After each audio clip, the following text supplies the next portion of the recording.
Bienvenidos a este espacio que intentamos hacer un conversatorio desde a la Mesa Argentina. En principio quiero agradecer a los compañeros que facilitaron el espacio, a vos Tomás, a los compañeros del lugar que estamos hoy acá presente y a los compañeros y compañeras que hoy están también de manera virtual compartiendo este conversatorio. Un poco la intención tiene que ver con generar espacios o ámbitos que tengan que ver con la discusión, digamos, en una discusión más constructiva de intercambio, a partir de la coyuntura del gobierno que estamos transitando actualmente, por lo cual hemos invitado así a diferentes disciplinas, expertise, miradas, digamos, para que nos tiren algunas pistas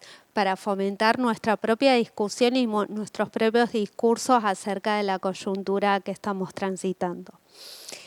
Para lo cual hemos invitado, digamos, a personas, compañeros y compañeras que consideramos que nos pueden aportar significativamente a esta discusión que les planteé anteriormente. Vamos a iniciar, con la palabra de Santiago Quintana. Santiago es un compañero primero. Santi es sociólogo, magíster en sistemas de salud y seguridad social. Es autor de 2 libros, uno que se denomina Código Postal y Crónicas de Lucha. Y la verdad que para mí es un honor, le decía a Romy recién, déjame hablar primero para después dejar a quienes saben de esto, porque la verdad que para mí es un enorme privilegio poder estar al lado de José, de Ariel y de Patricia, que la verdad que, bueno, con Ariel me tocó trabajar durante varios años en la superintendencia, él ha sido muy generoso conmigo en aquellos años, y a los compañeros los he leído, los he estudiado, le decía a Romy recién que por eso también está bueno. Sin más preámbulos, simplemente me parece que está buena cómo se conformó de alguna manera los integrantes de este panel, porque podemos dar algunas pistas, como decís vos, o algunos indicios de por dónde viene la mano. Y pensaba, ¿no? Esta charla, como recordarán, estaba pensada para hace un mes atrás, fue el día de la tormenta, y yo había pensado, justo ese día se cumplían 101 días de gobierno, y pensaba que se celebraban 101 días de gobierno a un gobierno que está gobernando para el 20% de la población, ¿no? La verdad que la matriz del esquema económico, las medidas de gobierno que están tomando, dejan al 80% de la población afuera de la participación de la torta.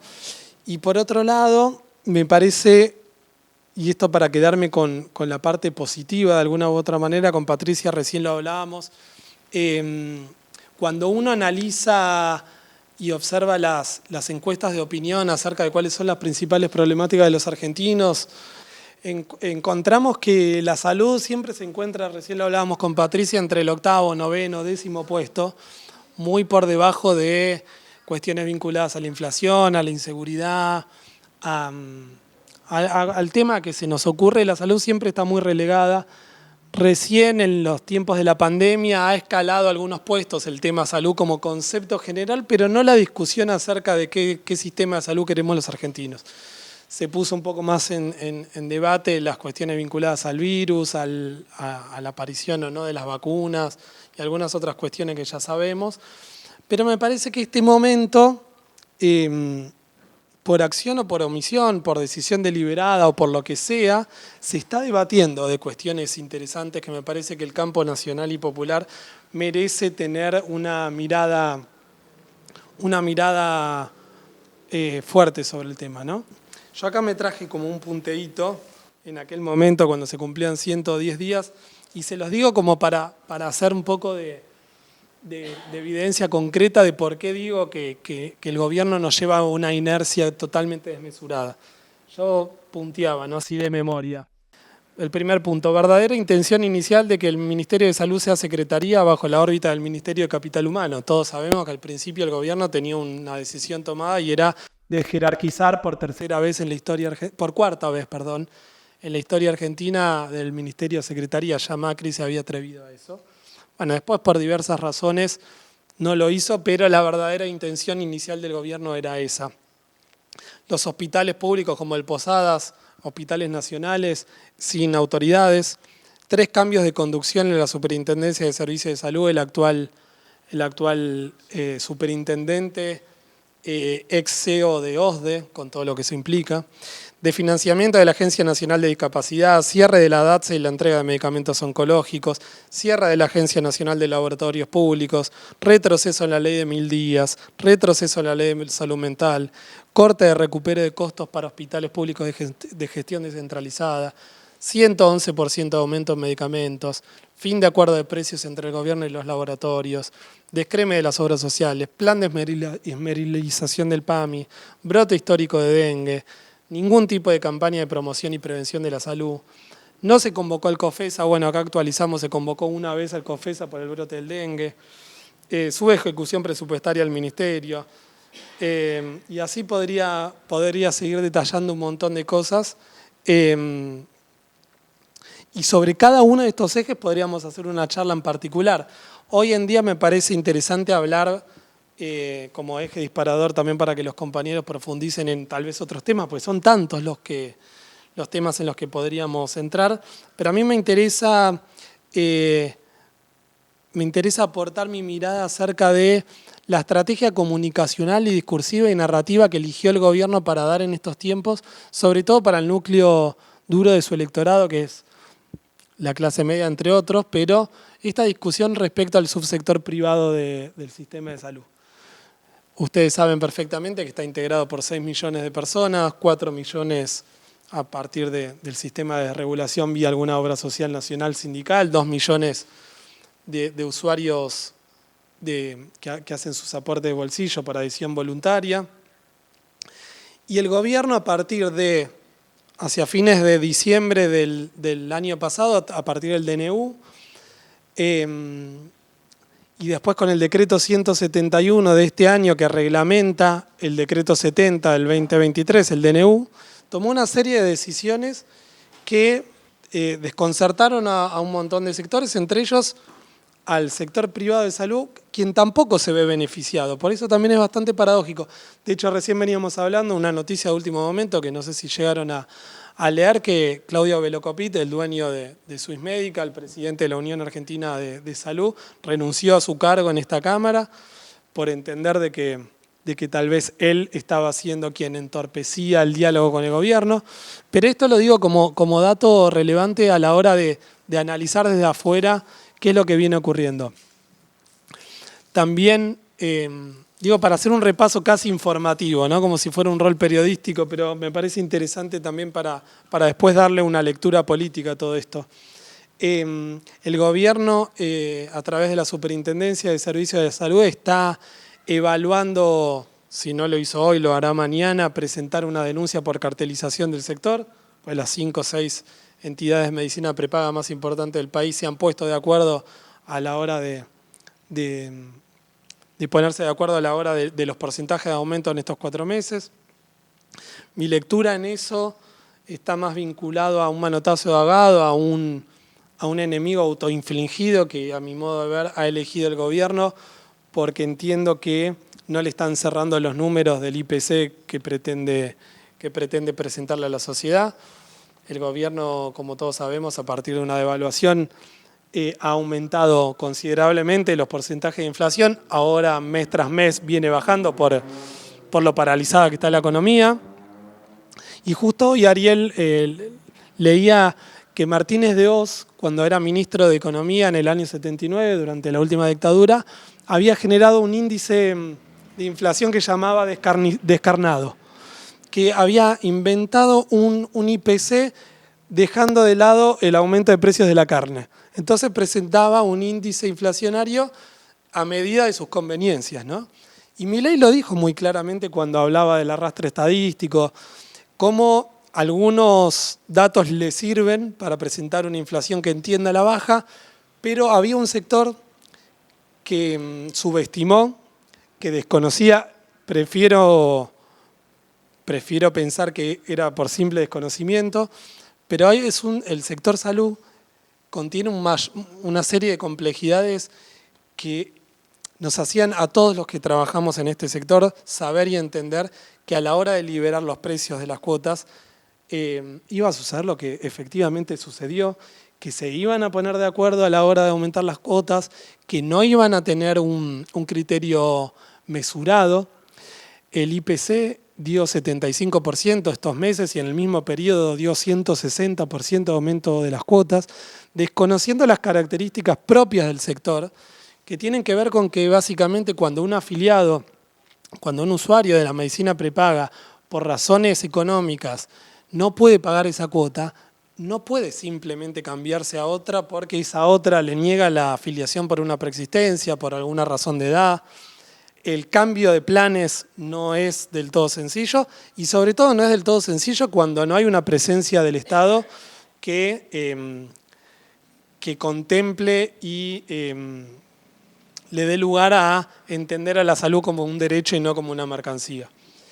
Dicho todo esto, hoy coincidía con un compañero en que también se abre una enorme oportunidad. No quiero pecar de optimista, bobo, por decirlo de alguna manera. Siento que se abre una verdadera oportunidad en relación a lo que mencionaba al principio respecto a qué lugar le da a la salud la población y el pueblo argentino. Tal vez tiene explicaciones en su universalismo, hay papers y documentos que hablan un poco de eso, cuando nos preguntamos por qué, los argentinos no le damos el lugar que la salud tiene, tal vez porque de alguna u otra manera la tenemos garantizada.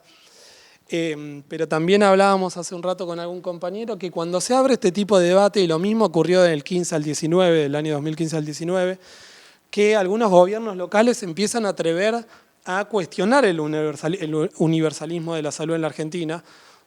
Morales en Jujuy, Jorge Macri acá en la ciudad de Buenos Aires. En Salta, el gobernador planteó que los extranjeros paguen por la salud en la Argentina. Entonces, estemos o no de acuerdo, me parece que se están empezando a presentar en el escenario público, en el debate académico, en este tipo de lugares, una posibilidad para que el campo nacional y popular plantee una mirada, al menos su mirada. Yo, con todo esto que vengo diciendo, se caracteriza el sistema de salud por todo esto que vengo diciendo como segmentado, fragmentado, ya lo sabemos todos, pero hay un fuerte componente que tiene que ver con la inequidad y con la desigualdad, que son dos características que lo tornan completamente inmoral. Romy mencionaba el nombre de mi segundo libro, que es Código Postal, dime dónde naciste y te diré qué salud tienes, la inmoral inequidad sanitaria porteña, porque analizo específicamente los indicadores sociosanitarios en la ciudad de Buenos Aires, y entiendo que ese es un debate que tenemos que darnos. Nacer y morir en la Argentina varía 4 años la expectativa de vida entre los compatriotas del noroeste argentino y los de la ciudad de Buenos Aires. Ese dato me parece que es más que suficiente para obligarnos a dar una discusión seria de cara a la sociedad. Yo siempre hago una analogía porque me resultó una experiencia interesante, que fue aquella discusión de la ley de medios en la Argentina, en donde se conformaron una serie de foros federales de cara a la sociedad. Todos discutimos qué había que hacer con eso y me parece que la expresidenta hace unos años hizo un llamado público para que se debata. Los compañeros de la provincia de Buenos Aires elaboraron un documento muy serio acerca de la necesidad de un sistema nacional integrado de salud. Pero me parece que está bueno caracterizar el momento, discutir las medidas de este gobierno, pero que también nos sirva como posibilidad y no desaprovechar una nueva oportunidad histórica, porque siento que pasan los años y no nos tomamos la seriedad del caso como para definitivamente dar una discusión que le mejore la calidad de vida a la gente, porque en definitiva tiene que ver con eso. No quiero ahondar mucho más, me parece que los compañeros pueden dar una mirada complementaria también. Me parecía interesante hacer un recorrido sobre datos duros, objetivos, informativos y también exponer una mirada con respecto a lo que yo creo que tiene que ser la línea discursiva de quienes estamos de este lado del mundo con respecto a la gravedad de lo que viene ocurriendo, porque este gobierno se está atreviendo a otros datos muy rápidos y con esto termino, pero hay programas que están virtualmente paralizados. Acá me traje algunos datos. Respuesta a VIH, infecciones de transmisión sexual, hepatitis virales, tuberculosis y lepra está paralizado. Tuvo un recorte del 92%. Abordaje de curso de vida sufrió un recorte del 80%. Acceso a medicamentos, insumos y tecnología médica, otra caída de la ejecución del 54%. Y así podría seguir enumerando un montón de otros datos. Pero me parece que la sola caracterización del momento no alcanza como oportunidad para dar una mirada acerca de lo que debería ser una reforma en el sistema de salud en la Argentina. Así que con eso doy mi humilde aporte.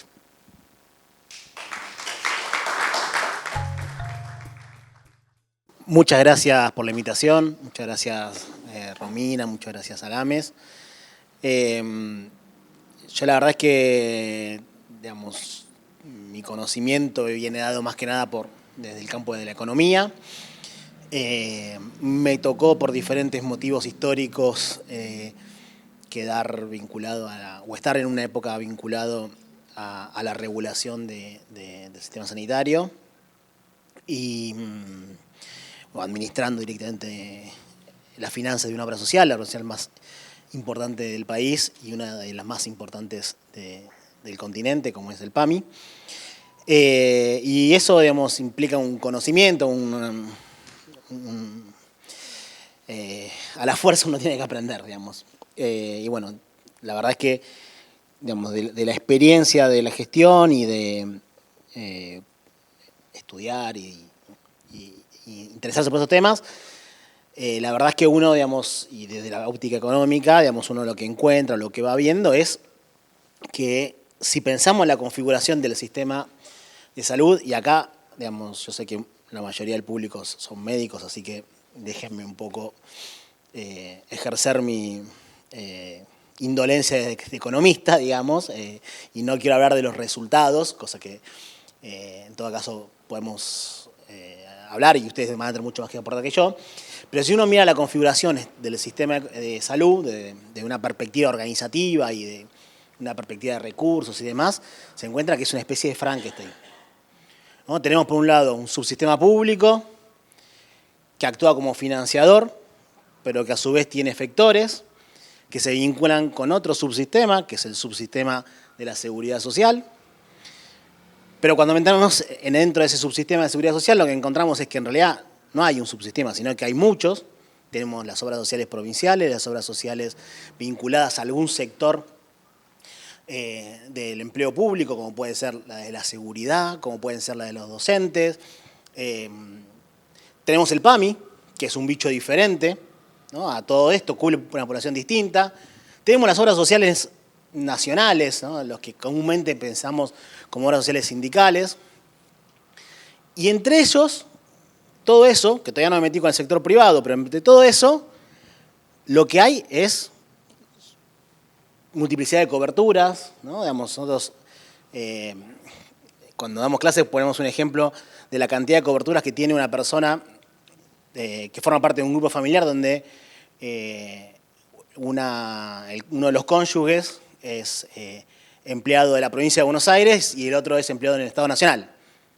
Y si además alguno de los dos da clases en la universidad, los desafío a que empiecen a iterar cuántas coberturas tiene esas personas y cuántas usa, ¿no? Entonces, desde el punto de vista de la organización del sistema, esto es un problema.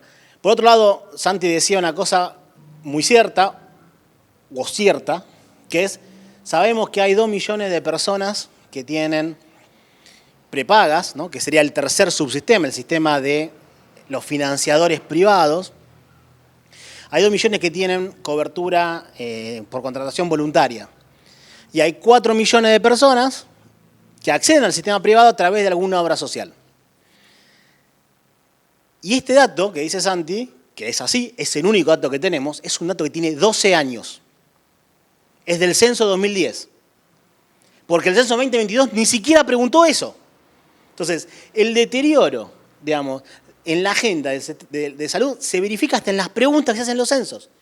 En el censo 2022 preguntaron ¿tenés obra social o prepaga? Obra social o prepaga, como si fuera lo mismo, como si no implicara, digamos, problemáticas diferentes, esquemas de regulación distintas. El censo 2010 decía, usted tiene obra social, en obra social incluía PAMI, cosa que ya era un problemita, pero se podía resolver. Incluía a IOMA, por ejemplo, o a las obras sociales provinciales, que era otro problema, pero que se podía resolver. Preguntaba si tenía prepaga a través de obra social y preguntaba si tenía prepaga a través de contratación voluntaria. Bueno, toda esa información la perdimos. Por otro lado, no hay una consolidación de la información a nivel nacional, entonces hay una parte donde estamos bastante ciegos en cómo funciona todo este sistema que está sobrepoblado de actores, que tiene una cantidad de actores que son impresionantes. Es decir, hay 300 obras sociales. Sin embargo, en 20, 30, 50 se concentra la mayoría de la cobertura. Hay, o había, no sé, ahora Santi, vos seguramente tenés mucha mejor información que yo, pero había más de 700 prepagas. Sin embargo, en 8 son las que definen el sistema. Entonces uno tiene una fragmentación, tiene asimetrías por todos lados y tiene concentración en todas partes. Y esto solamente estoy hablando de lo que es el nivel de financiador. Cuando vamos al nivel de prestadores, lo que encontramos es que muchas veces los prestadores públicos terminan siendo proveedores de servicios de los otros subsistemas. Digo, los desafíos que se vayan de vacaciones a cualquier lugar del país. No estoy hablando de que se vayan a un lugar recóndito, a una ciudad, digamos, de las turísticas, qué sé yo, y que tengan que ir a una guardia y tengan prepaga. Van a terminar probablemente en el hospital público, salvo que vayan a algunos de los grandes centros urbanos. Qué sé yo. Si van a Bariloche, probablemente haya cobertura privada. Ahora, si se van a San Martín de los Andes, no sé, tenemos que discutirlo. ¿Sí? Entonces, tenemos un quilombo arriba, pero además cuando vamos al nivel de prestadores, tenemos un quilombo de entrecruzamientos enormes. Y después no le quiero decir lo que pasa a nivel de los profesionales, ¿no? Cuando pensamos profesionales que trabajan para el hospital público, como consultorio propio, para una prepaga, que después hacen guardias para una obra social. Bueno, esto es una ensalada enorme. Y esto es producto de la evolución de la historia, es decir, no es que uno dice, bueno, ¿cómo funcionamos a este punto? Bueno, hay que, nosotros cuando damos clase esto, nos vamos y bueno, discutamos el modelo agroexportador y cómo fue evolucionando cada una de las etapas. No lo voy a hacer porque ustedes lo conocen mejor que yo, pero no se puede entender el sistema sanitario actual que tenemos si no nos vamos 150 años para atrás en la historia argentina. Ahora, este modelo que tenemos, esta configuración que tenemos, tuvo un inicio de resolución, o un intento de resolución, que fue en los 90. Los 90, y creo que es importante entender la lógica de los 90, partían de una premisa, que todo esto se iba a resolver, toda esta simetría, toda esta fragmentación, todos estos problemas de coberturas cruzadas y todo, se iba a resolver a partir de algo que para cualquier persona que no venga de la economía, quizá le suena muy extraño, pero que para los economistas es como el ABC, que es a partir del sistema de precios. El mercado iba a resolver esto. Entonces, lo que en los 90 se hizo fue ir generando mecanismos de mercado que avanzaran sobre esto. Entonces, el hospital público le da cobertura a una persona que tiene una obra social. ¿Qué hacemos? Simulemos una venta. Entonces hagamos que el hospital le facture un precio. Pero no hay incentivo para facturar. Bueno, entonces compartamos esto con el personal. Entonces simulemos, ¿no?, como un mecanismo de mercado. Todo este proceso, obviamente, que tuvo sus inicios en los 90, fue quedando trunco, digamos. A partir de los 2000, este proceso quedó, si se quiere, en ese desarrollo y empezó otra historia. Una historia, digamos, más vinculada a la expansión regulatoria, ¿no? Digamos, ampliemos el PMO, incorporemos en el PMO nuevas prácticas, pongamos colectivos nuevos dentro de la seguridad social, entonces los trabajadores de casas particulares, las trabajadoras en casas particulares, mayormente las metemos como si fueran trabajadores en relación de dependencia y entonces los simulamos, ¿no?, como un sistema más de seguridad social. Hagamos lo mismo con los monotributistas. Bueno, historia más o menos conocida. Ahora no se reconfiguró el sistema. Es decir, la configuración del sistema siguió siendo el mismo. Solamente que del 2003 al 2015 lo que hubo fue una mirada de decir, vayamos a fortalecer o apalancar o a pisar el sistema poniendo mucho foco en la seguridad social. En el medio, en esa movida aparece la ley de prepagas, ¿no? Entonces, la prepaga, bueno, ¿y qué se hace? Asimilémosla a un bicho parecido a la seguridad social. Entonces, que esté regulada por la superintendencia. Ahí nos conocimos con Santi en ese momento. Entonces, bueno, ya no se trataba de potenciar los mecanismos de mercado, se potenciaba de inhibir los mecanismos de mercado, ¿no? Entonces, inhibamos el tema de los precios de mercado, inhibámoslo. Entonces, se puso una reglamentación que establecía que se podía aumentar siempre con la autorización previa del Ministerio de Salud, de la Superintendencia, previa intervención de la Secretaría de Comercio, ¿sí? Entonces, es un marco de una mirada de ir hacia ese lado. Ahora, el sistema siguió siendo el mismo. O diría, en el medio pasaron transformaciones que incluso potenciaron la fragmentación. Porque si hablamos del sector público, y ahí yo les hice trampa, no hay un sector público. Hay, podría decirles 24, y les seguiría haciendo trampa. Hay no sé cuántos sectores públicos, para serles franco. Porque cada municipio, en general, tiene su estrategia de abordaje de cobertura de su población, que a veces dialoga muy bien con el sistema provincial, a veces no. Tenemos un nivel de fragmentación y una debilidad en los mecanismos reguladores y una superposición de coberturas y de herramientas que se fueron trabajando un poco, digamos, sin hacer una reforma. Ahora, ¿dónde estamos hoy? Santi hizo una descripción exhaustiva y depresiva sobre lo que pasó en los últimos 100 días, 120, estamos, 100 no sé cuánto, perdí la cuenta, pero nada. Y ahí yo creo que hay que diferenciar tres cuestiones, digo, porque no es que quiera ponerme sommelier del gobierno de Milei, pero creo que hay que diferenciar qué parte tiene que ver con la incapacidad, ¿no? Con la inoperancia, con la inexperiencia, con la debilidad de los equipos técnicos, que la hay, y los que participan en el Estado saben que la hay, ¿no? Historias como esta, tercer superintendente en... Nada, menos un superintendente por mes. Bueno, es un tema, eso es un problema. Historias como esta se repiten en todos lados. Gente que llega a una dirección, está 2 semanas y se va. O que no llega ni a asumir, ¿no? Que viene, que pide información, los trabajadores le pasan información, no sé qué, nunca sale la asignación y se va.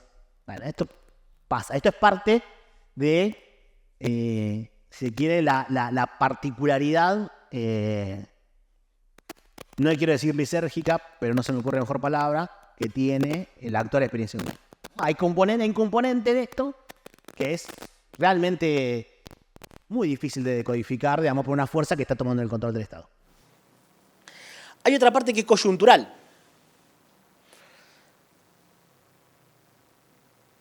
Que yo creo que la cuestión coyuntural está tremendamente vinculada a una necesidad urgente, que ahora si quieren lo podemos discutir, de por qué tiene esa necesidad, que es la sobreactuación del ajuste fiscal. ¿Sí? El ajuste fiscal. Y la tercera parte es una cuestión conceptual ideológica, que creo que no hay que perderla de vista. Voy a hablar primero de la coyuntural, después voy a hablar de la mirada más, si quiere, conceptual. El gobierno está ahí, hay una necesidad, digamos, de mostrar un alineamiento de las metas fiscales que es realmente sorprendente. Si yo les digo, ¿no? Vamos al pasado 2 años, no les digo 10, 2 años, y les digo, hay un presidente que acaba de asumir y que dice como elemento, digamos, de legitimación, orgulloso, que está realizando el ajuste fiscal más grande de la historia de la humanidad. Son sus palabras, no las mías. Ustedes dicen, pero ese señor está loco, ¿no? Si vuelvan al pasado hace 2 años, bueno, vuelvan a la realidad, es lo que están diciendo hoy. Y es una variable que es clave para el gobierno, el ajuste fiscal. Porque el gobierno está mirando un solo driver, un solo dato, que es la evolución del precio de los bonos. En la medida que la evolución de los indicadores financieros, digo precio de los bonos para decir simplificar, pero en la medida que los indicadores financieros le den bien, el gobierno, cerró ahí, el gobierno asume como, y Milei lo dice, ¿no? Asume que los mercados financieros son los mercados más perfectos que hay, y él, acuérdense que lo dijo hace poquito, que figuran, que por las características que tienen, actúan como un anticipador de la sociedad. Entonces, Milei lo dijo mientras, como hacía comentarios sobre el bot falso de Jumbo, ¿no? Con Fantino, lo habrán visto. Es decir, esa parte tiene 2 partes divertidas. Una es que se come el bot, la otra parte es que él dice, yo lo dije, el dólar está bajando, entonces van a bajar los precios, porque el dólar, como es un activo financiero, es un indicador de señal para todo lo que viene. Ahora, hay una parte de esto que tiene razón, que es lo peor de todo, pero no por lo que él dice, sino por la historia de la Argentina, que es, este país es terriblemente complejo. Vivir en Argentina, nosotros no tomamos en cuenta lo difícil que es para la cotidianidad. Es difícil para nosotros, que somos economistas, que nos dedicamos a mirar 200 variables, imagínense para las personas que no están mirando 200 variables y que han desarrollado un nervio muy puntual, muy específico, que es saber que la cotización del dólar más o menos te indica, no digo, no te predice, pero más o menos te marca un clima. Entonces, todo el mundo sabe que cuando el dólar está inquieto, hay quilombo, los paralelos suben, y mejor sentémonos, esperemos, porque esto se viene un quilombo. Bueno, la inversa está pasando ahora. Y yo creo que buena parte de esta legitimidad, digamos, o tolerancia que está ganando el gobierno tiene que ver con la evolución de esas variables. El ajuste fiscal es una señal muy fuerte de cara a los mercados, de cara a que Argentina va a recuperar la capacidad de pago de la deuda que tiene, que actúa primero como legitimación ideológica, es decir, el gobierno cree efectivamente esto, pero además le construye consenso social. Entonces, uno puede decir, ¿cómo puede ser que dejen de dar los medicamentos oncológicos? Y de otro lado, bueno, ok, hay una parte de eso que puede ser incapacidad. No están los incinerados los funcionarios, pero por otro lado también le es funcional a esta política de ajuste, que es un objetivo deliberado. Es decir, ¿qué decían los ministros de Economía? No, es lamentable, tenemos que hacer el ajuste, sabemos que las consecuencias las va a pagar la sociedad, ¿no? Es decir, un ministro de Economía de la década del 80 y va a encontrar diciendo eso. Ahora encontramos un ministro de Economía o un presidente que dice, estamos haciendo el ajuste más grande de la historia de la humanidad, aplausos. Y tiran papel picado, Adorni le tira papel picado. Ahora, esa es la coyuntura. Lo último, y yo por eso hablaba de lo que pasó en los 90, es no perdamos de vista que hay un convencimiento que el sistema de precios, que el mercado funcionando de manera autorregulada, es la que va a resolver estos problemas. Fíjense, Milei, y con esto cierro para no aburrirlos, y me voy a poner un poco ñoño, pero Milei se pone ñoño. Milei va al foro de Davos, pero más allá del foro de Davos va a la conferencia de las derechas globales en Estados Unidos, y él, una de las cosas que dice, primero es, digamos, no se pone en dirigente político, se pone en economista, después podemos discutir sobre la solidez de eso, pero él agarra y hace una crítica a la teoría neoclásica. Si él está criticando las bases del neoliberalismo. ¿Y por qué critica la teoría neoclásica? porque dice que la teoría neoclásica está contaminado por el keynesianismo y, por ejemplo, dice cosas como que los monopolios son malos y que entonces hay ciertas regulaciones que tienen que ser establecidas para evitar el comportamiento monopólico. Digo, ustedes imagínense, se junta con los hombres más poderosos del planeta y da un discurso donde habla de esto. Es decir, ustedes los aburrí, imagínense a los dirigentes del mundo. Bueno, entonces, pero eso es una demostración. Y va y le dice lo mismo a los seguidores enardecidos de Trump. No, que eso es la parte, digamos, hay una crónica de Ellman que es muy divertida, que van todos esperando que diga viva la libertad carajo, muerte al socialismo, vamos a tomar el Capitolio, y el tipo se pone a hablar de los monopolios y el rol en la teoría neoclásica, ¿no? Si quieren verlo, la crónica es divertida, porque muestra un poco este desacople entre su mirada. Ahora, fíjense lo relevante que es para él esto, doctrinariamente, que en dos lugares muy diferentes, pero centrales para su estrategia o para su criterio de validación, va y habla de que los mercados tienen que ser autorregulados.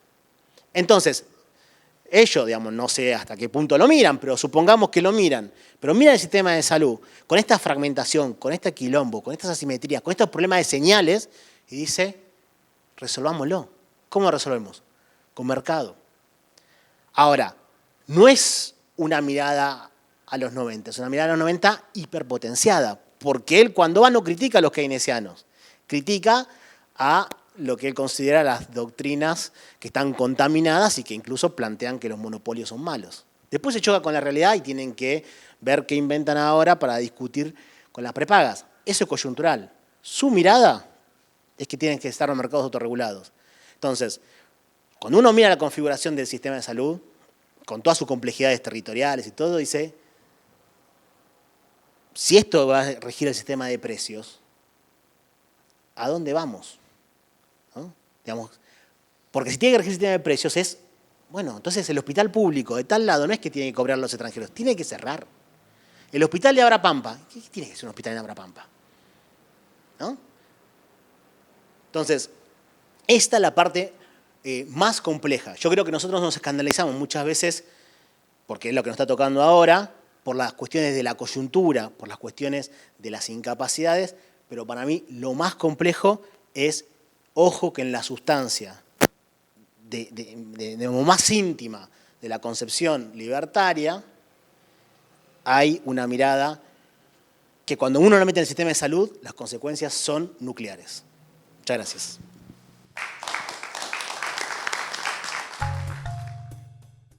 Lo escuchaba a Santiago y anotaba cosas, y entonces digo, voy a decir cosas en relación a lo que Santiago decía sobre por qué no es un problema la salud, ¿no? Digo, para no. Pero claro, después lo escucho a Ariel y quiero decir, no, bueno, la fragmentación es, creo, si somos 44 millones, hay 44 millones de, ¿no? Porque también arrancamos de qué es la salud. Pero no quiero, entonces me desenganché rápidamente de las dos cosas porque también venía pensando en, bueno, ¿qué podemos aportar nosotros y nuestra mirada en relación a estas políticas desde lo que nos pasa en los territorios, ¿no? ¿Por qué desde los que nos pasan los territorios? Porque hay una cosa sustancial, trascendental, que es la cultura de las organizaciones de salud. Y esto no está ni siquiera en la agenda. Porque claro, porque cuando la agenda es el mercado y toda esta enorme complejidad que Ariel trataba, las personas dejamos de ser personas, ¿no? Y no es solamente desde ahora. Cuando Santiago decía, bueno, los usuarios, los afiliados, nosotros siempre decimos en el sistema de salud, no hay palabra que englobe, porque somos personas, digo, discutimos durante muchísimo tiempo, no queremos más llamar pacientes, no queremos que sean sujetos pasivos que nos tienen paciencia a quienes tenemos la obligación de garantizar un derecho como es en nuestro país el derecho a la salud. No queremos que sean pacientes. Entonces después se nos ocurrió usuarios. que no sé si no es más horrible que pacientes, porque yo soy usuaria de Edenor que no me da ni 5 de bola y que me aumentó por 3 la boleta de la luz. No quiero ser usuaria del sistema de salud, no quiero trabajar para usuarias y usuarios. Pero entonces reviste esa enorme complejidad que es, somos personas, sujetas, sujetos, que trabajamos para personas, sujetas, sujetos, con la enorme complejidad. Y ahí yo también veo la oportunidad.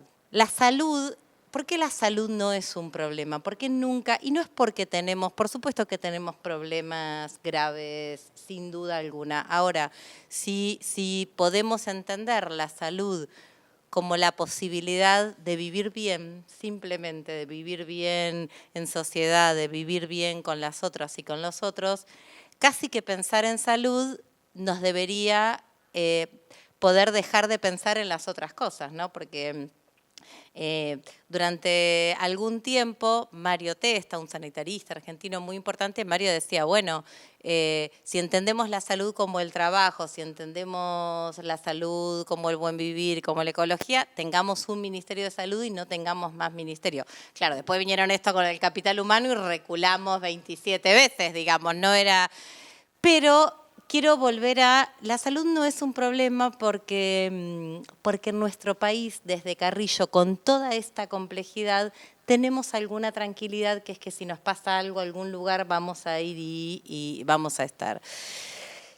Ahora, esa parte tiene, y es a lo que... Porque yo ni siquiera me atrevo a hablar de qué le pasa a las personas que tienen que recurrir al sistema de salud hoy, ¿no? Digo, después de este desfinanciamiento. Por supuesto, lo vamos a ver en números, en consecuencias más adelante. Cuántas personas van a vivir menos tiempo, cuántas personas van a tener peor calidad de vida, cuántos niños y niñas se van a morir y no se tenían que morir, cuántas mujeres no van a poder decidir, no van a poder acceder. Y esas consecuencias de números las vamos a ver más adelante. Hace unos días estábamos preocupados en el hospital donde trabajamos juntos con Juan y compartíamos. El hospital está vacío, ¿no? Previo al dengue, en estos mismos 120 días de este gobierno, los hospitales no estaban explotados y nosotros decimos, ¿por qué no está? ¿Por qué no hay una demanda? Bueno, probablemente porque la gente debe estar ocupada en otras cosas más básicas de la existencia, ¿no? Digo, qué hacer, qué comer, cómo... Digo, pero el dengue explota, ¿no? Digo, el dengue explota y los hospitales vuelven a llenarse de algo que son un montón de personas que requieren ser atendidas y los hospitales, los centros de salud, se organizan de alguna forma para poder dar respuesta. Y entonces ahí me quiero agarrar de las contradicciones, ¿no? De las contradicciones en la realización del... Yo creo que también hay una oportunidad para trabajar la cultura de las organizaciones de salud que tienen toda esta complejidad enorme, no solo de quién paga, de quién financia, de a quién atienden, porque hoy está la salud en las palabras, pero está la salud de esas 6 millones de personas. Digo, hay otros 38 millones de personas que no están con la preocupación real, concreta, por supuesto, necesaria de cómo pago, cómo garantizo mi cobertura y a partir de eso hay un montón de historias, ¿no? En relación a personas que no pueden cambiarse porque tienen enfermedades crónicas, porque tienen años, porque tienen un montón de circunstancias, pero hay otros 38 millones de personas que están absolutamente silenciadas porque por supuesto no entran al mercado. Pero que también, y yo no puedo hablar, no es que no quiero, no podemos hablar hoy de las consecuencias, porque si no pasaría a ser un relato de los casos de todos los días que tenemos, sino de qué nos pasa como trabajadores y trabajadoras de la salud, con trabajadores y trabajadoras que también venimos de una formación que es absolutamente liberal, ¿no? Digo, nuestras formaciones como médicas, como médicos sobre todo, pero como bioquímicas, como bioquímicos, tal vez menos en otras profesiones, pienso en enfermería, pienso en los promotores de salud, que tienen una mirada un poco más comunitaria. Digo, nuestras profesiones son profesiones liberales. Sin embargo, por eso traigo en cómo ir y venir con las contradicciones, no queremos trabajar de forma liberal, ¿no? Pero a veces queremos negociar de forma liberal. No queremos trabajar de forma liberal porque también nos hemos dado cuenta que esto es imposible. Digo, toda esta fragmentación del sistema de salud y toda esta complejidad se chocó con, creo que, los últimos 15 años en construir cultura de garantizar derechos. Y traigo la ley de interrupción voluntaria del embarazo y la ley de los 1000 días, ¿no? Como algunos paradigmas, me parece, donde pudimos torcerle un poco el brazo a esa cultura de profesiones liberales de yo vengo, atiendo, hago lo que tengo que hacer, que es lo que yo creo que tengo que hacer, por el bien de la otra persona, porque en general en el sistema de salud, salvo excepciones, que yo igual estoy convencida en el recorrer, que son pocas, a las personas que trabajamos en salud nos gustan las otras personas, no queremos hacer un daño, ¿no? En general, casi al revés, queremos aliviar el sufrimiento, queremos acompañar, queremos cuidar, queremos curar, pero desde mi paradigma cultural, ¿no? Y creo que sí hubo durante los últimos 15 años una forma real del cambio no solo de las prácticas, sino de los sentidos de las prácticas, ¿no? Esto de decir, bueno, no tengo posibilidades de anteponer lo que yo pienso que vos tenés que hacer porque hay una cultura, una sociedad que vuelve a legitimar que tengo que trabajar en garantizar los derechos de elegir de las personas, que tengo que garantizar en los derechos de las autonomías de las personas. Ahora, ese derecho de elegir y de la autonomía de las personas nos robó sentido, por ejemplo, el sentido de la libertad. Muy difícil hoy, ¿no? La palabra, hasta hace 2 minutos me encantaba, 2 minutos no, pero hasta hace un tiempo atrás, bueno, ¿por qué trabajamos por la libertad? ¿Por qué trabajamos por la autonomía? ¿Por qué trabajamos? Bueno, por supuesto, después van tomando otros sentidos, pero no me quiero ir en el sistema de salud, digo, quienes trabajamos en salud, necesitamos construir cultura. Y este es un momento en el que yo creo que hay una oportunidad de construcción y co-construcción de una cultura, porque también no sabemos, digamos, hay múltiples lecturas sociológicas de por qué las personas votaron lo que votaron, pero entre esas es porque también desde el Estado y desde el sistema de salud no le hemos dado respuesta a las personas. Y entonces cuando voy a un sistema de salud que no me cuida, que no me acompaña, que no me entiende, que a veces me expulsa y cuando no me expulsa me la hace difícil, ¿no? Y tengo que ir a las 3 de la mañana y tengo que ir a las 5 y tengo que pedir una cosa acá y tengo que buscar otra allá y tengo que buscar la quinta allá, es bastante más fácil entender por qué no quiero a ese Estado, ¿no? Y por qué casi que en un mundo globalizado me parece que es el mercado el que me va a solucionar. Pero claro, la salud está por fuera, no solamente por todos los parámetros, sino porque nos producen cosas que no son tangibles ni en economía ni en productos. Cuando muchas veces, incluso, no sé, con estudiantes de diversas carreras decimos, bueno, a ver, ¿qué producís vos que trabajás en un centro de salud, en una clínica, en un hospital? ¿Qué producís? ¿Qué sé yo? Cuidado, salud, bienestar. Nunca hay una primera respuesta de no produzco nada porque no trabajo en una fábrica, no es tangible, no hay posibilidades y el cuidado y el bienestar tiene una complejidad tan enorme, imposible de verlo del mercado. Pero con un sistema de salud que donde la cultura fue poco trabajada, ¿no? Digo, trabajar realmente que la cultura no puede ser solamente la individualidad de lo que yo creo que es mejor para la otra persona. Entonces, acá me parece que hay una posibilidad de construcción de cultura hacia adentro de nuestras organizaciones de salud.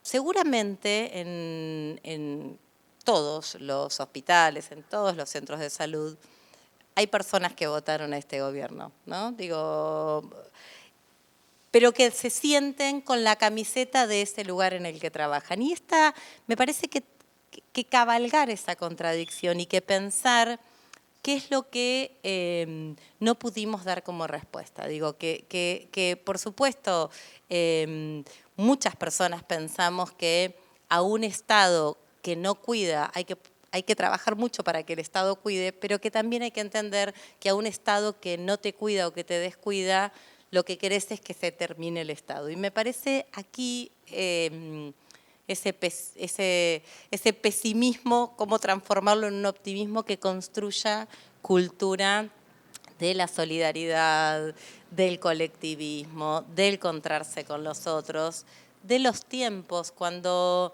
Ariel hablaba de la multiplicidad, ¿no? El pluriempleo, por supuesto, es una respuesta a la necesidad económica, ¿no? de lo mal pagos que están los trabajadores, y que no lo dudo, pero también es una respuesta a la salida al individualismo, ¿no? Digo, estar en 5 lugares nos hace no estar en ninguno. Y me parece que hay que volver pero nadie no quiere estar en ninguno, porque en general no queremos ser fantasma de los lugares, ¿no? Digo, queremos habitar los lugares, queremos construir. Entonces, parece que acá hay una oportunidad. Por supuesto, la pandemia o el COVID no nos sacó mejores como sociedad, y esto no es solo la muestra de lo que pasa en nuestro país, pero sí creo que para quienes trabajamos en el sistema de salud hubo una punta que fue el altruismo, ¿no? Digo, y que ese altruismo y que esa solidaridad y que ese valor de recuperar esa conexión entre quienes trabajamos, entre compañeras y compañeros, pero además con las personas para las que trabajamos, es una enorme oportunidad. Y creo que ahí hay algunas líneas de fuga por donde meterse. Cuando se desfinancian programas nacionales, tiene una contrapartida que es que rápidamente nos contraemos, ¿no? Digo, desfinanciar, por ejemplo, el Plan Enia, que es un programa que redujo los embarazos no intencionales en la adolescencia, no se traduce en 2 minutos en que no haya anticonceptivos, pero sí se traduce rápidamente en cuál es mi rol para pasar la pelota como si ya la pelota no es mía porque ese programa está desfinanciado. Y entonces creo que a toda esa complejidad de la fragmentación hay que agregarle la complejidad de las múltiples culturas que están en nuestras organizaciones.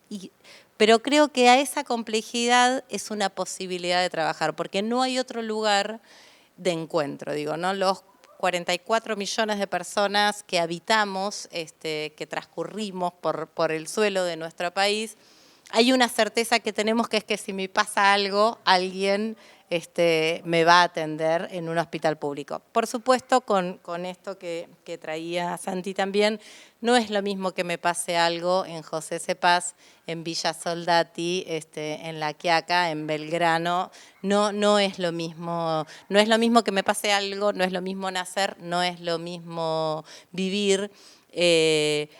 Pero creo que sí hay una posibilidad de trabajar hacia adentro en cómo volver a eso que sí nos junta en momentos más críticos, que es recuperar el sentido de por qué elegimos trabajar en salud, que seguramente salvo algunos pocos, digamos, no debe haber sido, aunque vivimos de nuestro trabajo, de nuestro sueldo, pero no debe haber sido para hacernos ricos con estos. Que recuperar ese sentido creo que puede ser la línea de fuga para esta coyuntura. Y que no es sin encuentros, sin hablar, sin las calles, sin la movilización, para generar una posibilidad de colectivo en tiempos donde, hablábamos hace un minuto y con esto cierro, donde la otra propuesta filosófica de Milei a la que abona es el objetivismo que tiene como centralidad el egoísmo. Bueno, me parece que a ese egoísmo, a ese objetivismo, no se sale sin trabajar en un Estado que garantice derechos, que garantice los derechos de las personas que vivimos en el país, que garantice derechos y que nos ponga en la centralidad en las obligaciones también a quienes trabajamos dentro del sistema de salud.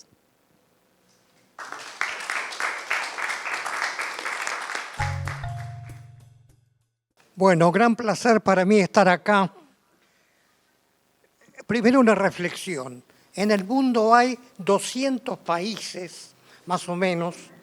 Cada país tiene un jefe de Estado que habla. Mi postulación es que de los 200 países no hay ningún jefe de Estado que se pueda comparar con Milei. Ninguno.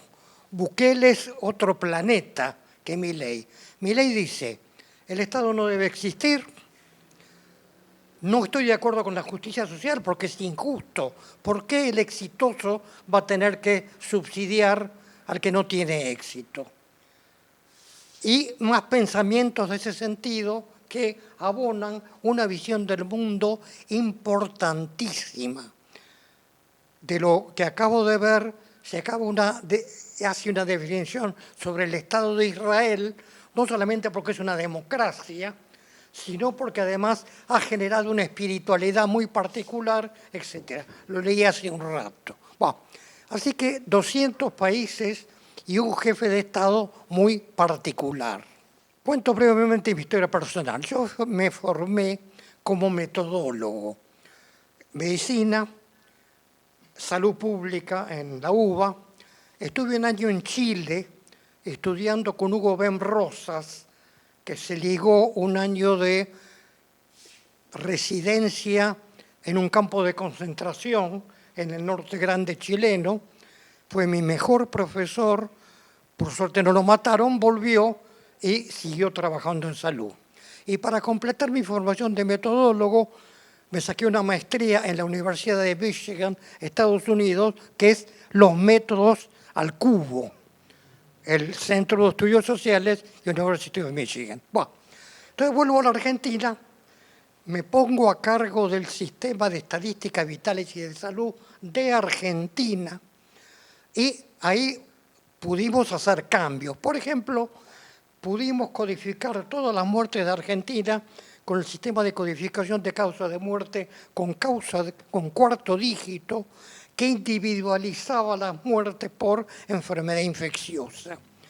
Y yo me acuerdo, son mis lejanas épocas de tecnócrata, usábamos tarjetas Hollerith y perforadoras, y yo leo el primer printout y leo, en Argentina hubo 2.000 muertos por sarampión el año pasado.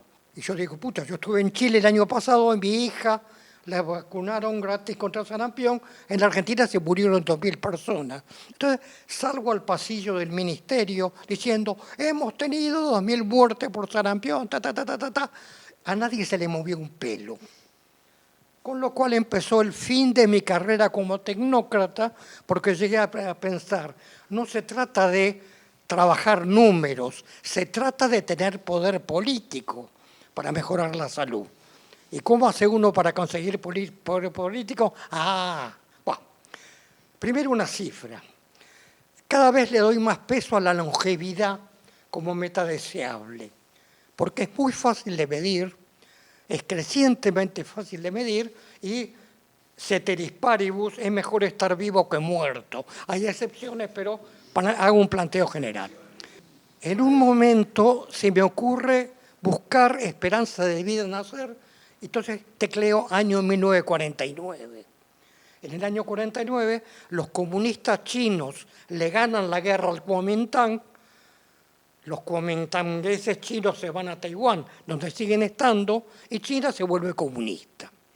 Y Estados Unidos en ese momento era el centro indiscutido de una hegemonía global increíble.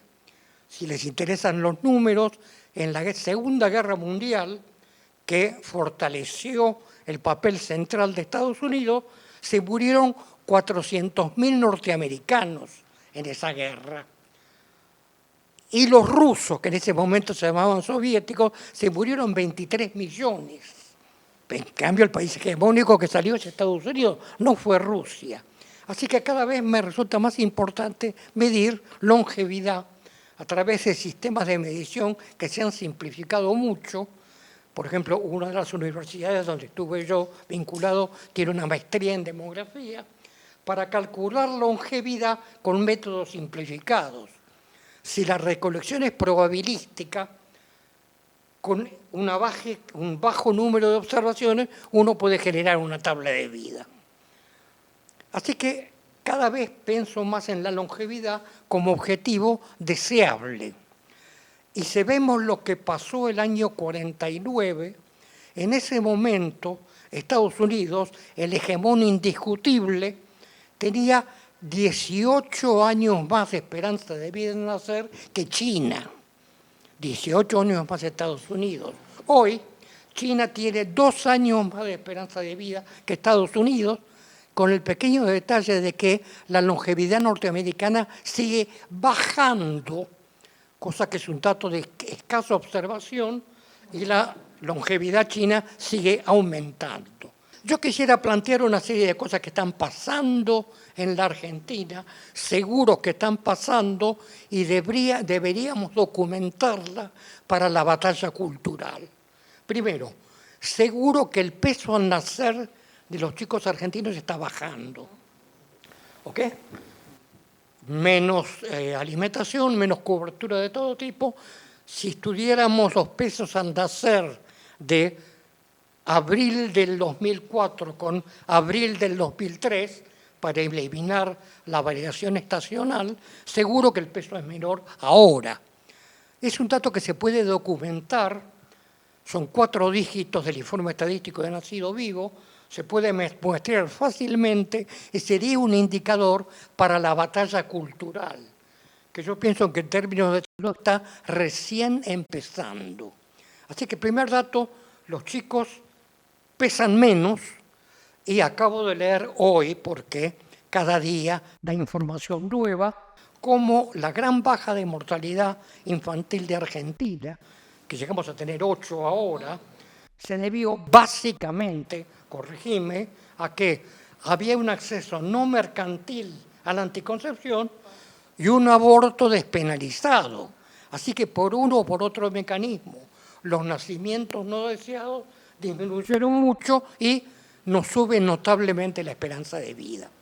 Yo pienso que para la batalla cultural habría que estudiar caso por caso, y repito, caso por caso, todas las personas que se están muriendo porque no han llegado a tener acceso a un medicamento que hace unos meses tenía derecho.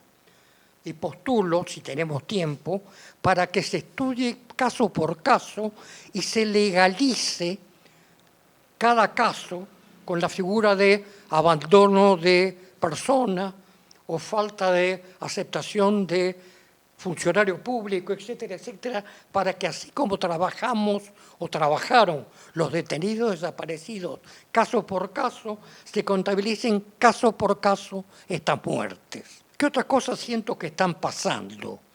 Están pasando en la Argentina algo que es muy notable, que es que la clase media individualista y aumentadora de cultural que podía o sentía que podía mandar a los chicos a escuela privada o podía entrar en a una prepaga, se da cuenta que el acceso a la escuela privada de los hijos, que era un símbolo de estatus fuertísimo, y el acceso a una prepaga, aunque fuera malo, todo excepto la hotelería, se está abandonando.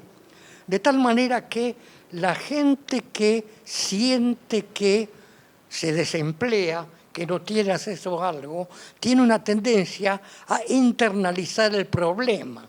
Cuando yo leo hoy que en una ciudad de 4.000 habitantes de Córdoba, que tenía una fábrica de electrodomésticos, por razón del mercado, acaban de echar a 200 personas en una ciudad de 9.000 habitantes, siento que esta cosa dramática suele internalizarse en las personas que dicen, van a creer poco en esto de que hay una política de Estado para bajar el empleo y flexibilizar las demandas sociales, porque van a decir, a mí me pasa algo de defecto mío que hace que me pase lo que está pasando.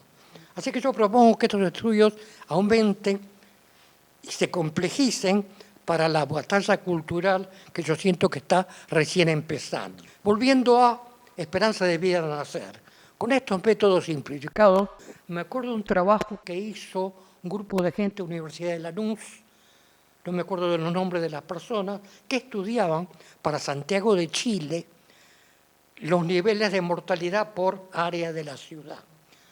Chile tiene una esperanza de vida y una mortalidad infantil comparable, si no ligeramente mejor, a la de Argentina. Pero a mí me llamó la atención, en Santiago de Chile, la fenomenal diferencia a esperanza de vida entre algunos sectores de la ciudad de Santiago y otros sectores. De paso les podía contar, si tuviera tiempo, y ustedes no quisieran escuchar otra cosa, que Argentina administró la pandemia de COVID mucho mejor que Chile, porque hizo mucho más aislamiento que Chile, con lo cual los ricos chilenos y argentinos que volvían con la enfermedad a la Argentina, les resultaba mucho más fácil bancarse el aislamiento, que era muy poco en Santiago, así que en Santiago hubo muchas muertes en el barrio Alto, que es donde viven los chetos, y en cambio en la Argentina, entre Recoleta y la Villa 31, hubo mejor aislamiento, pero no quiero profundizar esto. Así que quiero plantear, a través de una cosa tan contundente como la longevidad, una serie de estudios que nos permitan decir que el capitalismo en general mata. Por ejemplo, es imposible concebir que un país como Estados Unidos le baje la esperanza de vida al nacer, que es el país cuyo gasto por habitante es el más alto del planeta Tierra.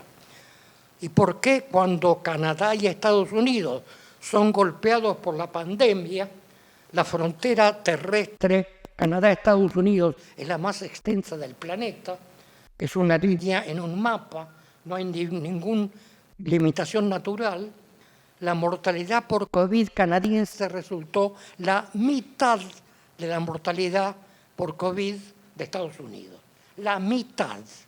Y eso hay que explicarlo en parte por la organización del sistema canadiense, que además de ser mercantil en gran parte, tiene un peso notable del Estado.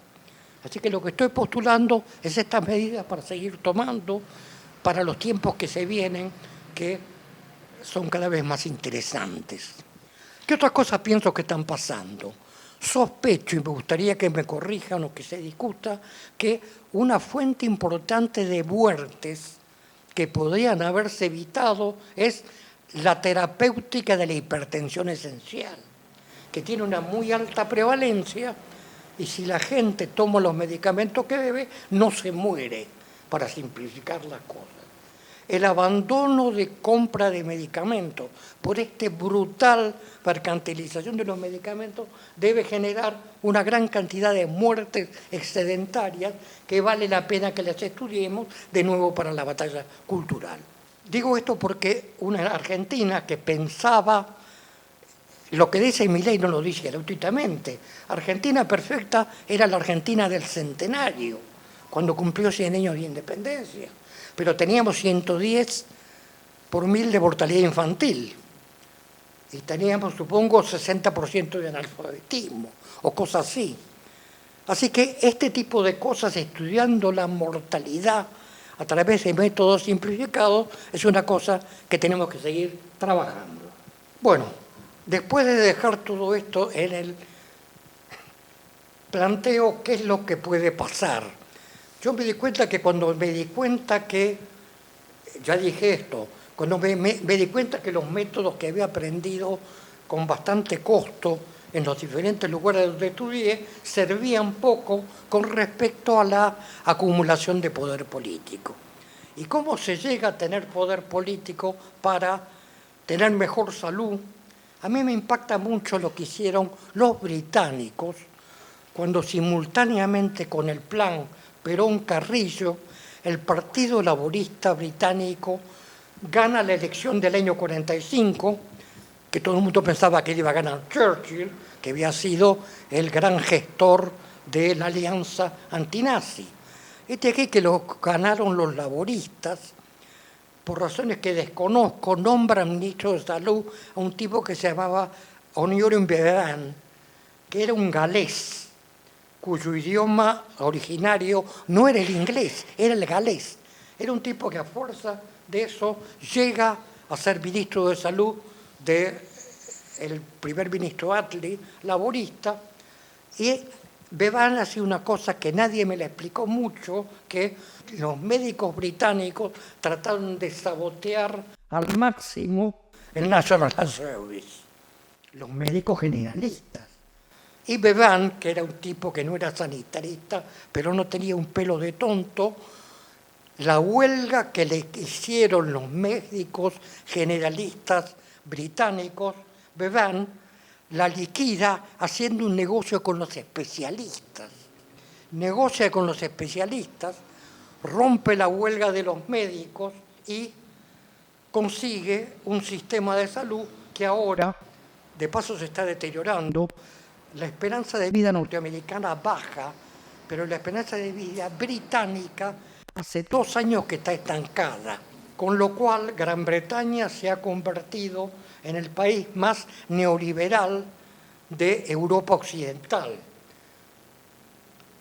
Bajísimas mortalidades en los países del norte de Europa, bajísima mortalidad en España y en Italia, pero los británicos son prolijamente aplicadores de un gobierno conservador que, si uno cree en las encuestas, va a ser fenomenalmente derrotado en la próxima elección. Volviendo al ejemplo de Bevan, digo, cuando construyamos una nueva equivalencia de poder, yo pensaría mucho en la contradicción fundamental y negociaría muy en serio con gente que son aliados tácticos y pueden ser más aliados estratégicos, como las obras sociales sindicales, los sistemas de salud de las provincias, y sumaríamos a los sistemas de salud municipales a esta nueva alianza contra el capitalismo volcado a la salud. El capitalismo ha descubierto que puede ganar una cantidad cósmica de guita privatizando la salud a través de las prepagas y los bancos, vendiendo medicamentos que no sirven. Otra línea política es fortalecer la fabricación pública de medicamentos a muerte, medicamentos más baratos y de más calidad, de mejor calidad promedio, de tal manera que podamos demostrar al positivista ingenuo que nosotros le podemos asegurar, ya que estamos, más longevidad que el capitalismo neoliberal, no digamos que el capitalismo neoliberal encabezado por Milei. Nada más.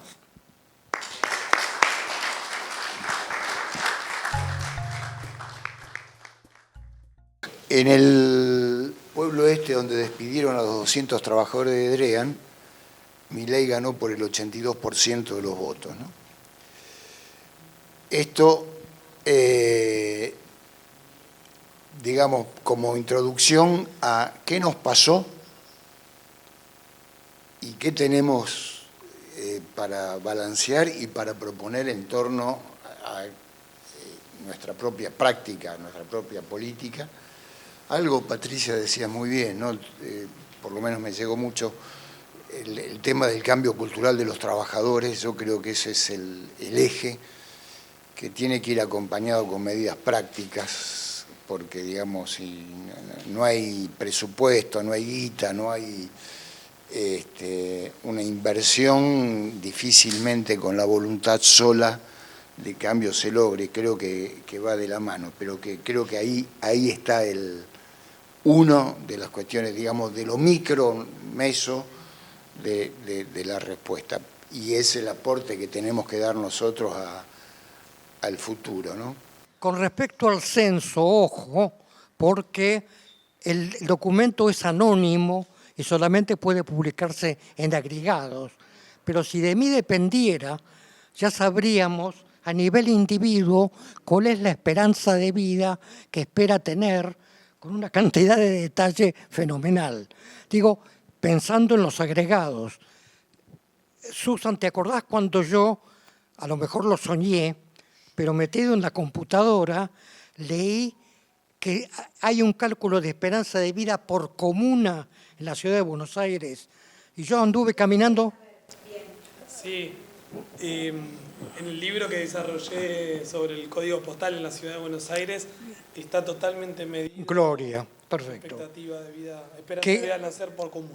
Sí, que es más igualitario que Santiago de Chile clarísimamente y menos que en países donde hay más justicia social práctica.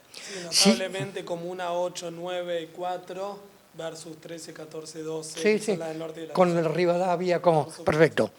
Si yo tuviera poder, pero poder en serio, teniendo en cuenta que salud es altamente mano de obra intensivo, haría un manejo mucho más territorial de la oferta sanitaria.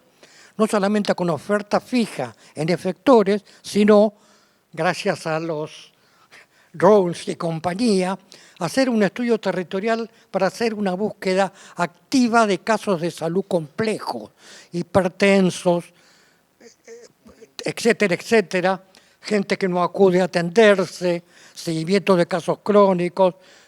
Ese espacio territorial activo de búsqueda siempre para solucionar casos concretos y para derivar al sistema de salud es una cosa que demanda mucha mano de obra, pero demanda muy poco capital. Tengamos en cuenta que salud es una actividad mano de obra intensiva. Yo me acuerdo en una mesa redonda, uno a cierta edad cuenta anécdotas.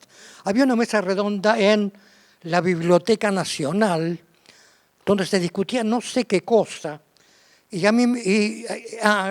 situación en América Latina. Y yo dije, en Cuba, como todos ustedes saben, los pilotos de los aviones cubanos que bombardearon y hundieron a los barcos invasores en Playa Girón, como ustedes saben, han recibido una medalla sanitaria, porque los pilotos hundieron los barcos y si el desembarco de Playa Girón hubiera tenido éxito, la salud cubana sería una porquería. Por eso, reconociendo este esfuerzo de los sanitaristas inconscientes pilotos militares, viva la Revolución Cubana. Cuba en este momento tiene más baja mortalidad infantil y una esperanza de vida igual a la de Estados Unidos, que debe gastar en dólares más o menos 20-1 respecto a Cuba. Así que yo dijera, sigamos en muchas posibilidades que tengamos, a ver nuestros pilotos militares, qué pasa si nos quieren invadir. Hay una pregunta que está circulando y es un poco qué nos pasó, ¿no? O qué nos pasa con este cambio de gobierno.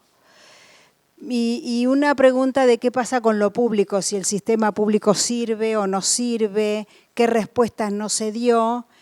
Y a mí me parece que sí, que el sistema público da respuesta, pero que hay un cambio en la expectativa de lo que la gente piensa que el Estado tiene que dar, y como cada uno tiene una expectativa individual, me parece que lo que decía ella con respecto a la importancia de trabajar lo cultural, porque lo individual ha sido tan alto que es como si cada uno quisiera un hospital propio. No sé si está bien lo que digo, pero como ambición, ¿no?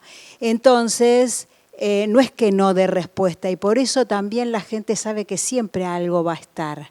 Lo que no hay es la misma dimensión de lo que es el Estado porque ha sido, digamos, limado, como decimos acá en la Argentina, para decir que fue tan desacreditado lo público que pega en todos lados, en todas las prácticas sociales. Entonces hay palabras que se convirtieron en prohibidas y hay palabras como el derecho, por ejemplo, que es como que yo siento que hay un fenómeno inverso.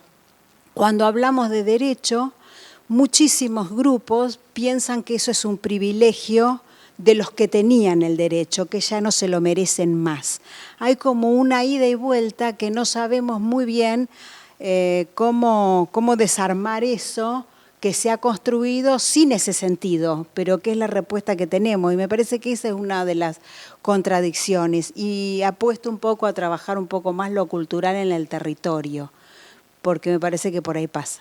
Uno, que me parece que no se puede pensar el deterioro cultural que tenemos en nuestras instituciones si no es sobre la base de su deterioro material. Me parece que en buena medida el deterioro cultural es fruto de eso, de la caída de los presupuestos, etcétera, etcétera, etcétera, que venimos sufriéndolo desde hace años, no es una novedad de este último gobierno, sino que lamentablemente viene de bastante más atrás. En Provincia de Buenos Aires, puntualmente, creo que el único momento en que algo de esto empezó a revertirse fue justamente después de la pandemia. En Provincia de Buenos Aires, y me aclaro también, teniendo en cuenta esto que planteaban de la fragmentación del sistema público, en los hospitales que dependen de la provincia, que otra cosa distinta y bien distinta es de los que dependen de los municipios. Hospitales y centros de salud, donde la situación por lo general siempre es peor. Esa es una cosa que quería plantear. Y la otra que quería plantear, en relación a esto de qué fue lo que nos pasó y la valoración del Estado, y tiene que ver con una experiencia por ahí personal reciente, que no me voy a meter en eso, pero sí quiero decir la parte más conceptual. Cuando un paciente va al hospital público, va al centro de salud y es atendido como esperaba, lo vive como algo natural. Y tal vez no pesa tanto en la vida de las personas eso como cuando vas y no tenés la respuesta que esperabas. Me parece que eso marca mucho más y deja una experiencia de vida mucho más fuerte y termina determinando mucho más tu conducta y tu visión hacia lo que es el sistema de salud. Cuando el Farabundo Martí llega al poder, cuando el Frente Farabundo Martí llega al poder, Eduardo fue, entre otras cosas, viceministro de Salud, donde pudimos conocer las experiencias de racionalidad sanitaria y sobre todo de participación popular con la compañera Margarita Posadas más emocionantes y trascendentes. Yo creo que las usinas gringas que generaron a Bukele son las mismas que generaron a Milei. Son experiencias, la Argentina y El Salvador, que asustan por su gran potencialidad. Y lo que nos está pasando a nosotros es muy emparentado a los Steve Bannon y todas esas usinas para generar una cosa monstruosa como lo que está haciendo Bukele y su dictadura, su violación sistemática a los derechos de las personas. Así que la hermandad con Eduardo es intensa y es parte importantísimo tanto de la Asociación Latinoamericana de Medicina Social como del Movimiento de Salud de los Pueblos. Yo quería, en principio, agradecer la oportunidad de escucharlos a todos. Me ha parecido excelente y solamente tengo una diferencia con cuando el maestro Escudero dice que Bukele está en otro planeta y que no es comparable a Milei. Yo tengo una versión que difiere ahí en ese marco y coincido en todo lo demás. Bukele, a mi juicio, al igual que Milei acá, al igual que Bolsonaro en Brasil, al igual que Noboa en Ecuador, me parece a mí que son ensayos de laboratorio del hegemón para encontrar una nueva forma de dominación que les permita mantener a su patio trasero, como suelen llamarnos, asegurado. Y de todo esto va a salir algún lineamiento que tratará de ser aplicable al resto de países latinoamericanos. Eso es un punto. En el ámbito sanitario, que es lo otro que me quería referir, Bukele, además de toda la declaratoria del estado de excepción, que ya lleva 2 años, y las capturas del 1.2% de la población, que lo hace figurar como el país con más población en las cárceles, ya desplazó a Estados Unidos del primer lugar. Entonces digo, además de todo este desastre, además de los 500 asesinados que ha habido con señales de tortura documentadas en por lo menos la mitad de ellos, al interior de las cárceles, es decir, estando bajo custodia del Estado, ha generado un desastre tremendo. Giglio hablaba un poco de lo que se había logrado con María Isabel Rodríguez al frente y otros compañeros en el desarrollo de la reforma de salud en el país. La reforma de salud es de lejos la reforma que más logros ha tenido después de la Revolución Cubana en el continente. El Salvador había llegado a tener en esos 10 años una de las 5 mortalidades maternas más bajas del continente. Tenía coberturas útiles de vacunación mejores que toda la región de Mesoamérica. 98% de parto institucional, 98% de control prenatal. Se habían erradicado el dengue, el chikungunya, el zika, la malaria, todas las enfermedades prevenibles por vacunación.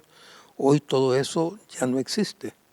Lo desmontó Bukele en solo 6 meses.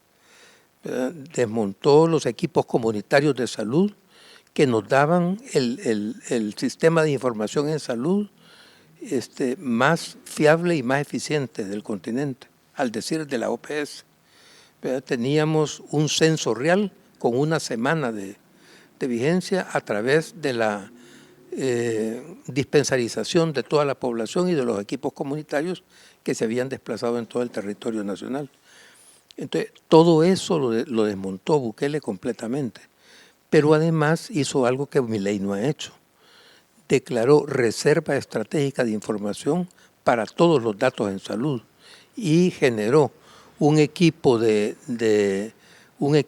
troles y de bots para copar todas las redes sociales y aniquilar cualquier voz que se levantara, que ha sido muy efectivo.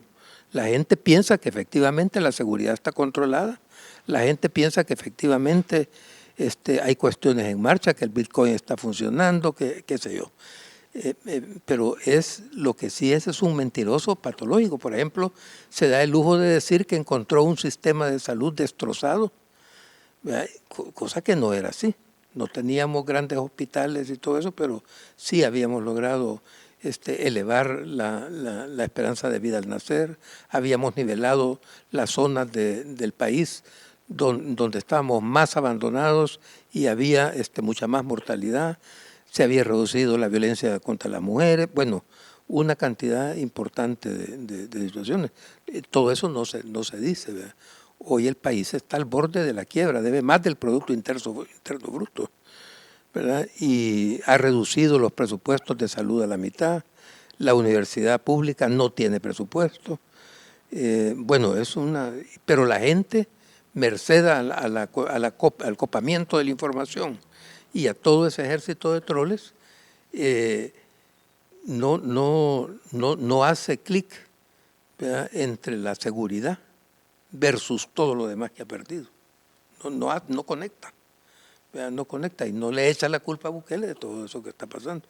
Lo de las enfermos crónicos, los medicamentos y todo eso. Él es dueño de laboratorios, productores de genéricos. Entonces puso a su gerente de la farmacéutica al frente de la seguridad social, que es el quien más gasta en medicamentos, ¿verdad? La ley de medicamentos con control de precios y una serie de elementos que se había dictaminado, en la práctica no existe ya. Entonces eso es Bukele, ¿verdad? Por eso son cosas que no se saben, no traslucen, y es muy difícil incidir ahí. Y es sobre todo muy importante la actitud, que es muy similar, del gobierno norteamericano hacia los gobiernos de Bolsonaro, de Milei, de Bukele, de Noboa, etc. Yo quería hacer un par de comentarios con respecto a lo que hablábamos de la cultura institucional, de lo que pasa con trabajadores de salud. Mario Rovere dice que hay alrededor de 1 millón de trabajadores de salud, con lo cual podría formarse un verdadero ejército si tuvieran, digamos, la concepción con la cual un estudiante para trabajar en salud se forma, que es con una total solidaridad.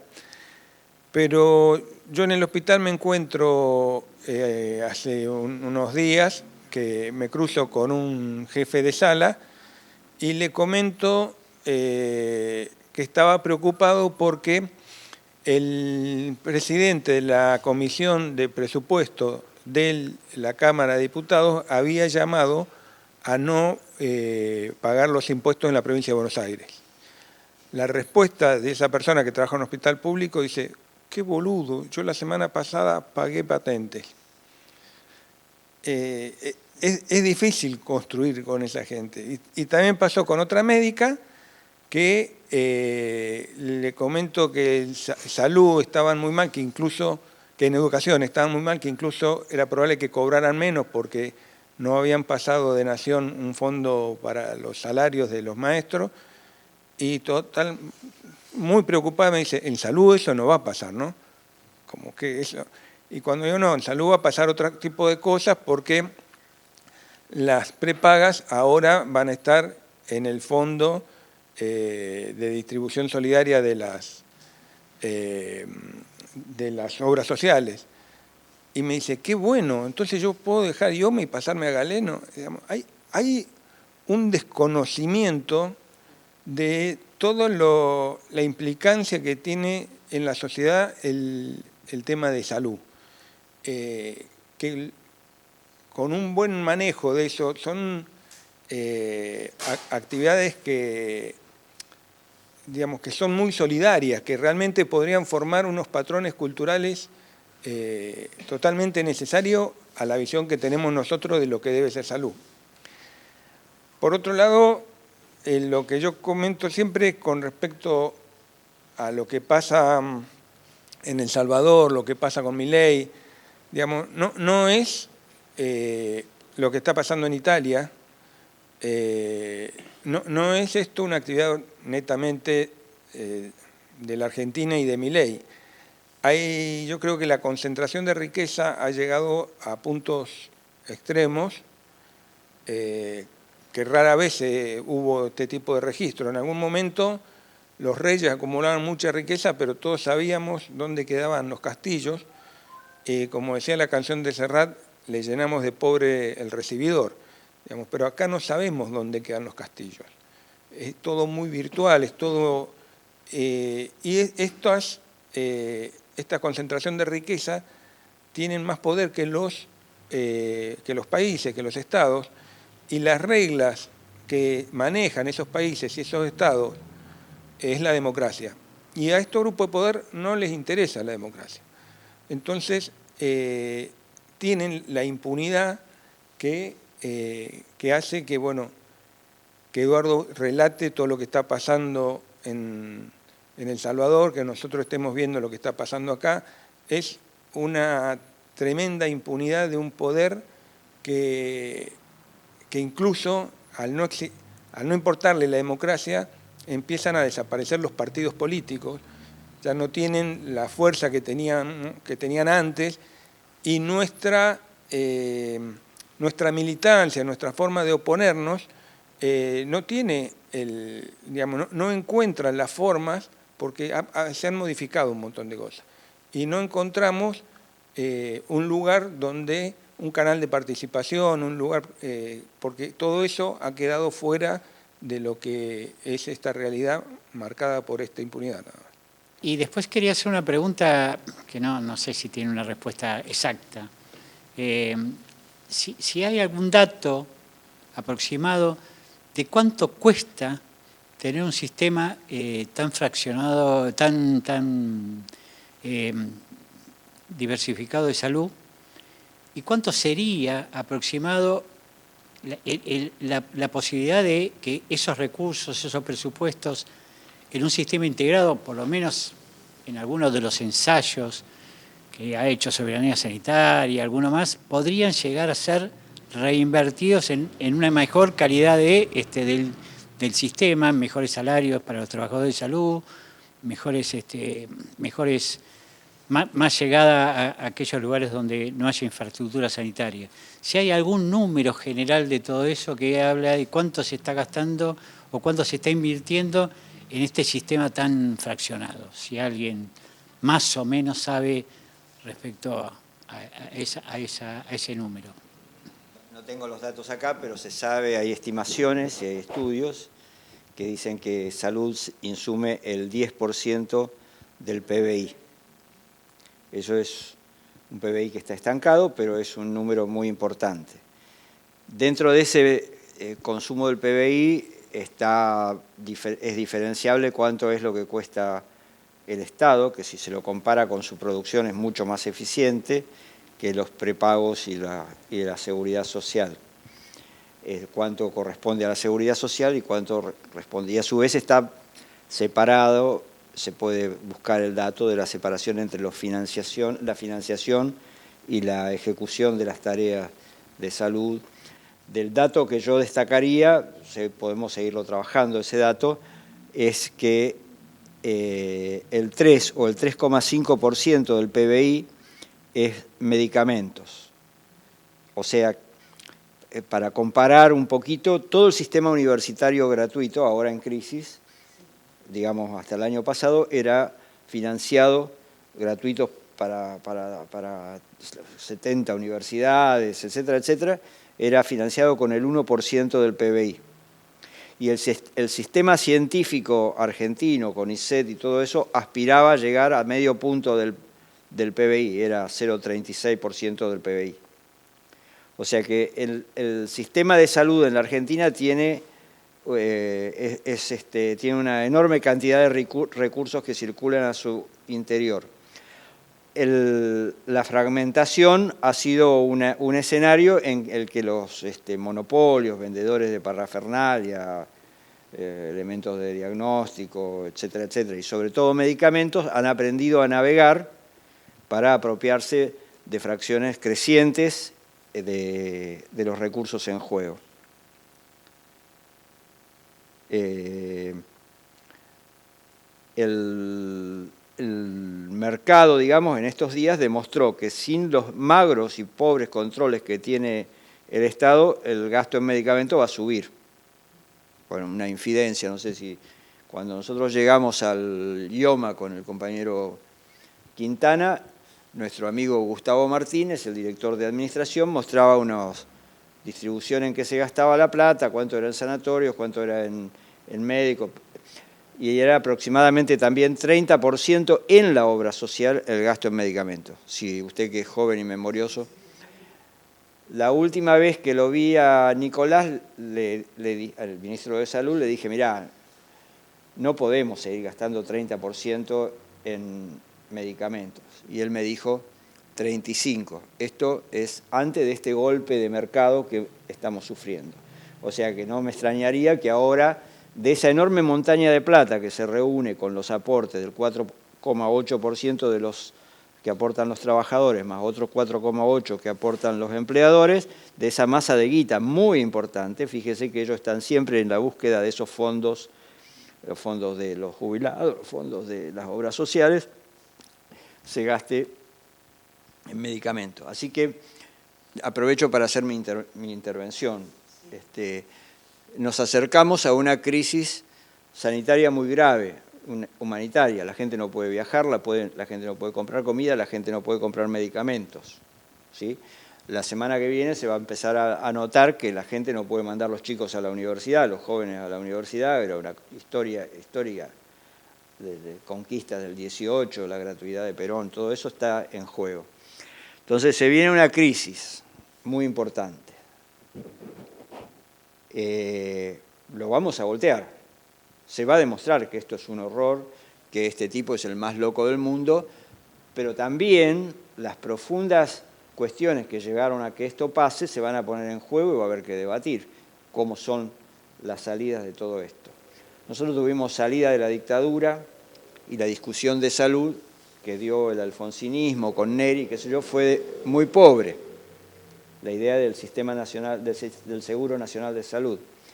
Cuando vino Menem, las reformas de derecha se hicieron por decreto y por pequeñas reformas, y desgraciadamente hay que decir que Chacho Álvarez firmó el decreto del descreme, digamos. Pero bueno, la confusión fue muy, muy grande. La Constitución, en la que José Carlos fue constituyente, fue un momento muy grave de nuestro retroceso que nos lleva a esta situación profunda que desconocemos, yo creo, que genera la emergencia de semejante esperpento que habla con un perro muerto. Entonces, esa Constitución tiene mucho que ver con la declinación de los partidos, la fragmentación del Parlamento, la antipolítica, etcétera, etcétera. Entonces, nosotros tenemos que prepararnos, porque cuando aparece Néstor, tampoco discutimos en la crisis del 2001 la cuestión sanitaria. Digamos que Néstor privilegió la recuperación del salario, las paritarias y derechos humanos, y la incorporación de los jóvenes, una cantidad de cosas que fueron muy valiosas, pero la discusión de salud no fue el centro nunca de la discusión. La pregunta es si Bevans y Beveridge en Inglaterra, después de la guerra, discuten salud como centro de la cuestión. Si Fidel pone la educación y la salud en el centro de la cuestión, ¿qué va a pasar cuando termine esta crisis? Vamos a tener la oportunidad que no tuvimos en estos 40 años de democracia de discutir el sistema de salud fragmentado, caro, injusto, porque cuando Cristina lo dice en el Estadio de La Plata, tenemos que ir pensando en un sistema integrado de salud, pasan dos cosas, le saltan al cuello, hay que ver quiénes le saltan al cuello, quiénes le van a pedir garantías a Alberto, garantías que les da Alberto de no modificar el sistema. Entonces nosotros tenemos que, en alguna medida, ser, digamos, de los muchos escuadrones que tenemos que estar fundando para resistir en defensa propia, uno que discuta el sistema de salud.